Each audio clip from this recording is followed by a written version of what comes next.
సన్యసించనన్నా సన్యసించాలంత వైరాగ్యం ఉంటే, నీవు సన్యసించకపోతే వివాహం అన్నా చేసుకోవాలి. అటు వివాహము చేసుకోక ఇటు సన్యాసము తీసుకోకుండా ఉండిపోయిన వాడు లోకాన్ని ఉద్ధరించడం మాట దేవుడికు, వాణ్ణి వాడే ఉద్ధరించుకోడు. వాడు పితృదేవతలు కూడా పాడు చేసేస్తాడు. జరత్కారుని యొక్క తల్లిదండ్రులు అంటున్నారు, ఆ తండ్రి తాతలు అంటున్నారు, యజ్ఞాలే చేయని, యాగాలే చేయని, కోట్ల రూపాయలు దక్షిణలే ఇవ్వని, ఘోర నిష్ఠతో తపస్సులే చేయని, వివాహం చేసుకుని పిల్లల్ని కని గృహస్థాశ్రమంలో ఉండనటువంటి వాడికి ఎట్టి పరిస్థితులలో స్వర్గద్వారమును చూడనివ్వరు, వాడు అధోగతికే వెడతాడు. వివాహము చేసుకుని తీరవలసిందే. మహాభారతంలో వ్యాస భగవానుడు మనకు అందించిన సత్యం, నన్నయ్య వంటి ఋషి మనకు అందించినటువంటి సత్యం.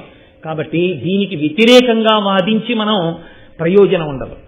మనం పితృరుణాన్ని తీర్చుకోవడానికి గృహస్థాశ్రమమునందు ప్రవేశించవలసిందే. దాన్ని